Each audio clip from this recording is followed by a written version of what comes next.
Hello viewers, இன்னைக்கு நம்ம பார்க்க போறது One Piece episode 469 part 1.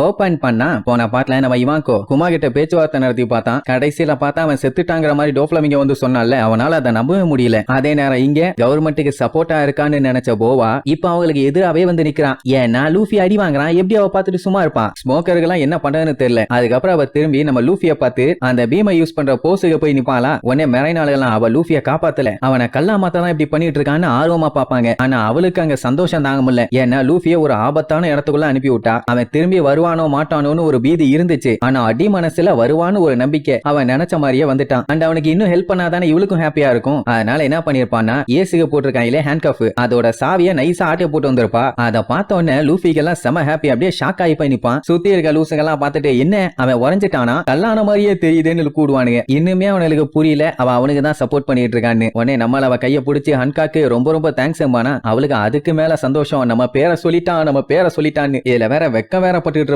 இப்போதைக்கு லூஃபியோட ஒரே மோட்டோ எப்படியாச்சும் ஏச காப்பாத்தணும்னு. ஆனா அதுக்காக ஹன்காக தான் இவனுக்கு நிறைய ஹெல்ப் பண்ணிருக்கா. அதனால சந்தோஷம் தாங்க முடியாம அவளை கட்டி பிடிச்சி தேங்க்ஸ்னு அவளை ஒரு வழி பண்ணிடுவான். இங்க இவனுங்க எல்லாம் ஆடி போயிருவானுங்க, என்ன ஹன்காக கட்டி பிடிச்சி விளையாண்டுட்டு இருக்கானு. லூஃபி அவ பேரை சொன்னாலே அவ அவ்வளவு சந்தோஷப்படுறா. அவளை போய் கட்டி பிடிச்சானா எவ்வளவு சந்தோஷப்படுவா. அவ வெக்கத்துல ஒன்னும் பிரச்சனை இல்ல, போயிட்டு வாம்பா ரைட்னு சொல்லிட்டு அவன் குடுன்னு இறங்கி ஓட ஆரம்பிச்சிருவான். இங்க இவ சந்தோஷத்துல அப்படியே கீழே விழுந்துருவாளா. அதை பார்த்துட்டு இந்த லூசு பயிலுக ஐயோ லூஃபி பைரட் டெம்பரஸ் அட்டாக் பண்ணிட்டான், எங்களால தாங்க முடியல, இந்த கொடுமையை கேட்க ஆள் இல்லையான்னு சொல்லி கத்தி கதறிட்டு இருப்பானுங்க. அவளுக்கு அங்க சந்தோஷத்துல மூச்சு விட முடியல, அதனால பயங்கரமா முக்கிட்டு இருப்பான். அதை பார்த்துட்டு இந்த லூஃபி பையன் பயங்கரமா அவளை டார்ச்சர் பண்ணிருக்கான். வார்லாடியே இவ்வளவு கொடுமைப்படுத்தி இருக்கான்னா லூஃபி எந்த அளவுக்கு ஸ்ட்ராங்கா இருப்பான் அப்படி இப்படின்னு சொல்லி சம்பந்தம் இல்லாம அவளை பில்டப் பண்ணிட்டு கிடப்பானுங்க. அவங்க முடிவு பண்ணிட்டா ஒருவேளை லூஃபி நம்மள மேரேஜ் பண்றதுக்காக தான் இந்த மாதிரி எல்லாம் பண்றானு சொல்லி அப்படியே அவ மைண்ட் மேரேஜ் காண்டி போகும். அதாவது அவங்க தீவுல மேரேஜுக்கு என்னென்னலாம் பண்ணுவாங்களோ அந்த மாதிரி செட்டப் எல்லாம் யோசிச்சு பாப்பா. நம்ம தாய் கிழவிதான் அவங்களை ஆசீர்வாதம் பண்ணி கூப்பிட்டு வர்றது. இங்க போவா மணமகள் மாதிரி முக்காடெல்லாம் போட்டுட்டு அவளோட பல்கி தங்கச்சி கூட அப்படியே பொடி நிறைய வர மாதிரியும், அப்படி வந்து பார்த்தா லூஃபி ஆப்போசிட்ல பல்லெல்லாம் பளீர்னு மின்ற அளவுக்கு நின்னுட்டு இருக்க மாதிரியும், கடைசியில ரெண்டு பேரும் கல்யாணம் பண்ற மாதிரி எல்லாம் யோசிச்சு பார்த்துட்டு இருப்பா. செம காமெடியா இருக்கும். இதுல வேற லூஃபி அவ்வளவு பெரிய போர்க்களத்துல ஓடிட்டு இருக்கான். ஆனா அவளோட கண்ணுக்கு அங்க பூவெல்லாம் கொட்டி கிடக்கதான். அதுக்கு நடுவுல போயிட்டு வரேன்னு சொல்லிட்டு அவன் ஓரானாமா. லூஃபி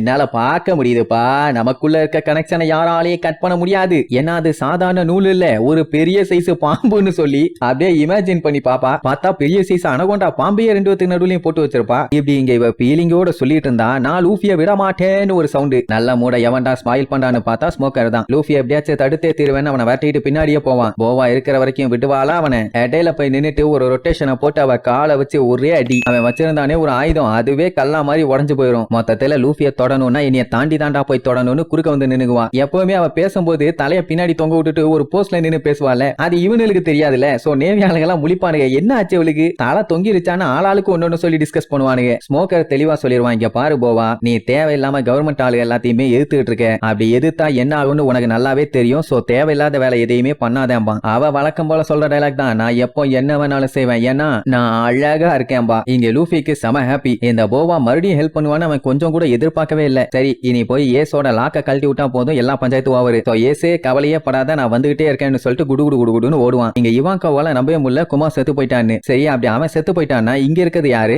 ஏன் லூசு மாதிரி பேசிட்டு இருக்க? என் கண்ணு முன்னாடி அவன் உயிரோட தானே இருக்கான், உண்மையை சொல்லடா விளக்கன்னு அங்க புடிச்சு திட்டிட்டு இருப்பான். இங்க லூஃபி எல்லாத்தையும் அடிச்சு போட்டுட்டு வேகமா போகும்போது நம்ம இவாங்கோ அப்படியே அங்க நின்னுட்டு இருக்கத பார்த்தோம்னா என்னாச்சு இவனுக்குன்னு முன்னாடி பார்த்தா குமா இவன் நம்மளால எல்லாத்தையுமே அடிச்சு பறக்க விட்டவனாச்சே அப்படின்னா இவாங்கோக்கும் பஞ்சாயத்து. அதனால கேர்ஃபுல்லா ஒன்னே சடனா மறைய வச்சிருவாங்கிற மாதிரி சொல்லுவான். ஆனா அவன் குமா கிட்ட பேச்சுவார்த்தை நடத்திட்டு இருப்பான். குமா ஒழுங்கா வழிய விடு, நான் சீக்கிரமா போகணும்னு. பட் அவன் ரெஸ்பான்ஸே பண்ணாம அப்படியே நின்னுட்டு இருப்பான். லூஃபி வந்து முன்னாடியே இவனுக்கு உனக்கு தெரியுமான்னு கேட்டா ஆமா, ஆனா இப்ப முன்ன மாதிரி இல்ல, ஏதோ ஸ்டேஞ்சா ஆக்ட் பண்றான், அவனை ஏதோ பண்ணிட்டாங்கிற மாதிரி சொல்லுவான். டோஃப்ளமிங்க என்ன சொல்லுவான்னா உனக்கும் எனக்கும் குமாவோட மெமரிஸ் நல்லாவே இருக்குது, ஆனா இப்போ நம்ம கண்ணு முன்னாடி இருக்கிறது குமாவே கிடையாது, அவன் வேற இவன் வேறங்கிற மாதிரி சொல்லிட்டு இருந்த உடனே லூஃபிக்கு ஒண்ணும் புரியல. இவன் அவன் இல்லன்னா அப்ப இவன் யாராமா? இப்ப மேட்டர் என்னன்னா அந்த பாப்பா ஃப்ரூட்டோட பவர் குமாக்கு மட்டும்தான் இருக்குது. அப்படி இருக்கும்போது எப்படி இவன் குமா இல்லாம இருக்க முடியும்? அதனால ஏதாச்சும் சொல்லுடான்னு சொல்லி அவன்கிட்ட எவ்வளவோ பேசி பாப்பான், அவன்கிட்ட எந்த ஒரு ரெஸ்பான்ஸுமே இல்ல. அப்புறம் தான் டோஃப்ளமிங்க இன்னொரு ட்விஸ்ட் வைப்பான். என்னன்னா இதுக்கு முன்னாடியாச்சு இந்த குமா கிட்ட அவனோட பழைய மெமரிஸ் அப்படி இப்படின்னு கொஞ்சம் கொஞ்சம் இருந்துச்சு. ஆனா இப்போ அந்த வேகா பங்க் இவனை அப்படியே ஆல்டர் பண்ணி கம்ப்ளீட்டா ஒரு வெப்பனாவே மாத்திட்டான். சொல்ல போனா இவன் ஒரு பன்னிக்குட்டி மாதிரி தான். கவர்மெண்ட் என்ன சொல்லுதோ அதை அப்படியே கேட்டு அச்சு பிசுறாம பண்ணுவான். ஃபர்ஸ்ட் இவன் கையை, செகண்ட் காலு, அப்படி இப்படின்னு அடுத்தடுத்து ஒன்னொன்னா மாடிஃபை பண்ணி கம்ப்ளீட்டா இப்ப பையில மாத்தி வச்சிருக்காங்க. அதனால இனிமேட்டு இவன் கிட்ட என்ன பேசினாலும் வேலைக்கே ஆகாதுன்னு சொல்லிட்டு இருக்கும் போதே அவன் இங்க ஸ்கேன் பண்ண ஆரம்பிச்சிருவான். ஆக்சுவலா இவாங்கோக்கு நல்லா தெரியும் குமாக்கு கவர்மெண்ட் கண்டாலே சுத்தமா புரியாது. அப்படி இருக்கும்போது அவனோட உயிரை கண்டிப்பா அவன் கவர்மெண்ட்டுக்காக தியாகம் பண்ணவே மாட்டான். நீ பொய் சொல்றங்கிற மாதிரி அவன் எவ்வளவு சொல்லி பார்த்துட்டான். டோஃப்ளமிங்கோக்கு அதை பத்தி எல்லாம் ஒண்ணும் தெரியாது. ஆனா சில நாட்களுக்கு முன்னாடி வரைக்கும் குமா கிட்ட அவனோட பழைய பர்சனாலிட்டி எல்லாம் இருந்துச்சு. ஆனா இப்போ வேகா பங்க் அவனை ஆல்டர் பண்ணதுக்கு அப்புறம் சுத்தமா எதுவுமே அந்த மாதிரி இல்ல. அவன் மனுஷனா பிறந்தப்ப வேணா கவர்மெண்ட்டை வெறுத்து ஒதுக்கிட்டு இருந்தான். ஆனா இப்போ கம்ப்ளீட்டா அவனை ஒரு மான்ஸ்டரா மாத்தி வச்சிருக்காங்க. அதுவும் கவர்மெண்ட்டுக்கு வேலை பார்க்கற மான்ஸ்டரா. சோ அவங்க என்ன சொன்னாலுமே இவன் செய்வான். ஏன்னா இவன் ஒரு பாசிபிஸ்டா PX0ன்னு சொல்லும் போதே அவனோட லேசர் பவர் எடுத்து ஒரு அடி அடிப்பான். ரெண்டு பேருமே அந்த பக்கமும் இந்த பக்கமும் தெரிச்சடிச்சு போய் விழுவாங்க. கொக்காமக்கா என்ன பிளாஸ்ட்.